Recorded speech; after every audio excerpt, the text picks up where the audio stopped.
வணக்கம் நண்பர்களே. இன்னும் உங்களை முள்குத்த வைக்கும் ஒரு கதையை கொண்டு வந்திருக்கிறேன். தமிழ்நாட்டில் உள்ள ஒரு சிறிய அழகிய கிராமத்தை கற்பனை செய்து பாருங்க. அங்கு எல்லோரையும் தெரிந்து வைச்சிருப்பார்கள். வாழ்க்கையும் ரொம்ப எளிமையா இருக்கும். ஆனால் சூரியன் மறைந்து இருள் சூழும் போது அந்த கிராமம் உயிரற்றவை உலவும் இடமா மாறிவிடும். நம் கதை அர்ஜுன் என்ன சிறுவனுடன் தொடங்குது. அர்ஜுனுக்கு கிராமத்தின் புறநகரில் உள்ள பழைய கைவிடப்பட்ட வீடுகளை ஆராய்வது ரொம்ப பிடிக்கும். ஒரு மாலை வானம் ஆழ்ந்த அரஞ்சு நிறமாக மாறிய போது அர்ஜுனும் அவன் நண்பர்களும் பல விசித்திர கதைகள் சொல்லப்படும் ஒரு பழைய மாளிகையை பார்க்க முடிவு செய்தனர். அவர்கள் நெருங்கும் போது அந்த மாளிகை ஒரு அமைதியான ராட்சசனை போல நின்றது. அதன் ஜன்னல்கள் கருமையான வெற்ற கண்களைப் போல அவர்களை பார்த்து கொண்டிருந்த. அவர்களின் முதுகெலும்பில் ஒரு நடுக்கம் ஓடியது. ஆனால் ஆர்வம் அவர்களை வென்றுவிட்டது. அவர்கள் உள்ளே கால் வைத்தார்கள். அவர்களின் காலடி சத்தங்கள் வெற்று மண்டபங்களை எதிரொலித்த. திடீரென்று அவர்கள் ஒரு கிசு கேட்டார்கள்.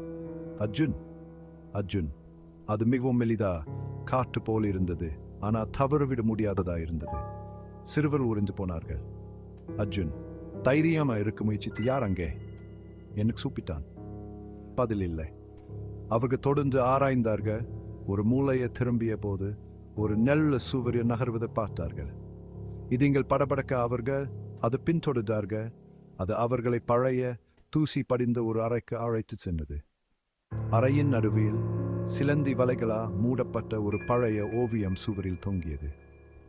ஓவியத்தில் இருந்த கண்கள் அவர்களை பின்தொடர்வது போல் இருந்தது. அர்ஜுன் நெருங்கி சென்றான். திடீரென்று ஓவியம் பெரும் சத்தத்துடன் கீழே விழுந்தது. அதன் பின்னால் அவர்கள் ஒரு மறைக்கப்பட்ட கதவை கண்டார்கள். தன் தைரியத்தை எல்லாம் திரட்டி அர்ஜுன் அதை திறந்தான். உள்ளே அவர்கள் ஒரு பழைய நாட்குறிப்பை கண்டார்கள். அது பல ஆண்டுகளுக்கு முன்பு காணாமல் போன மீரா என்ற பெண்ணுடையது.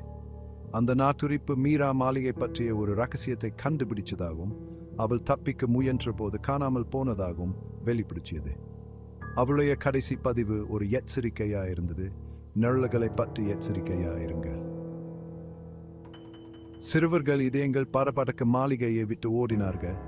திரும்பி வரமாட்டோம் என்று சபதம் செய்தார்கள்.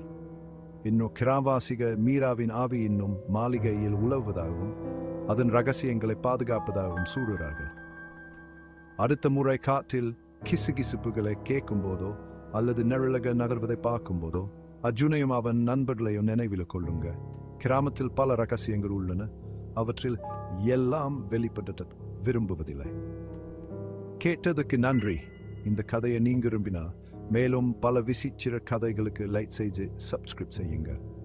அடுத்த முறை வரை ஆர்வமாக இருங்கள். ஆனால் கவனமாயிருங்க.